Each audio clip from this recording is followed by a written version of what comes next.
Hola, quiero que conversemos sobre lo que ocurrió ayer en la elección del nuevo magistrado de la Corte Constitucional. Esto tiene unas implicaciones muy de fondo para Colombia y por eso quiero que las consideremos todos y las pensemos. ¿Qué va a pasar con nuestro país después de esta forma en cómo vemos que se comporta el Congreso de la República? Había en esencia dos candidatos que llevaban la posibilidad de ser el nuevo magistrado de la Corte Constitucional en reemplazo de Antonio José Lizarazo. Pues muy bien, en este caso teníamos a Claudia Dangond por una parte y por otra parte al doctor Miguel Polo.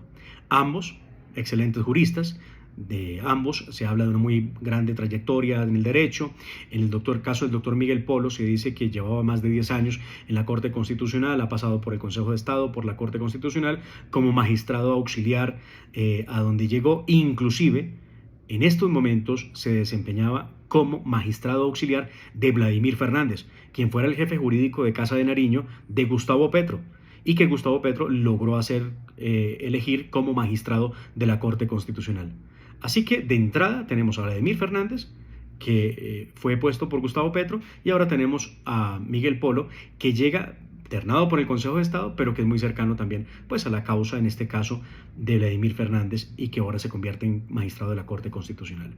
¿Qué ocurrió? En la primera votación, recuerden, quedaron 50-50, 50 votos para la señora Dangond y 50 votos para el señor Polo.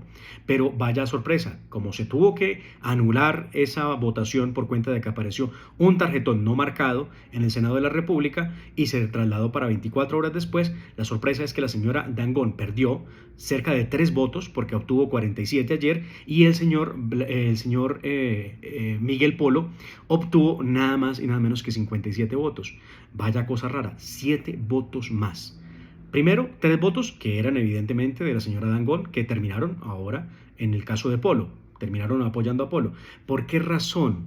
Suspicacias, ¿no? Había gente tomando, algunos senadores tomándole fotografía al tarjetón ahí en el cubículo improvisado, que era realmente el atril donde se paran los senadores. ¿Por qué le tomaban fotografía? Pero además, para nadie es un secreto que Miguel Polo, el doctor Miguel Polo, logró recibir todo el respaldo del gobierno nacional al punto que Gustavo Petro, con apoteosis, celebra el triunfo de Polo en el Senado de la República. Y lo mismo hace Roy Barreras. Y para nadie es un secreto que el ministro del Interior, Juan Fernando Cristo, se paseó por todos los pasillos del Congreso de la República buscando el apoyo para su candidato. Pues muy bien, los académicos con los que he tenido oportunidad de hablar me han dicho que el doctor Polo es un hombre respetuoso de la Constitución, de la ley, y es un hombre que ha trabajado con distintas vertientes del pensamiento político en Colombia y que no por eso lo pueden enmarcar como petrista. Pero el hecho concluyente es que efectivamente fue el petrismo el que eligió al doctor Miguel Polo como nuevo magistrado de la Corte Constitucional. ¿Qué viene ahora? Dos aspectos importantes: la salida de Cristina Pardo Schlesinger y también de Diana Fajardo el próximo año.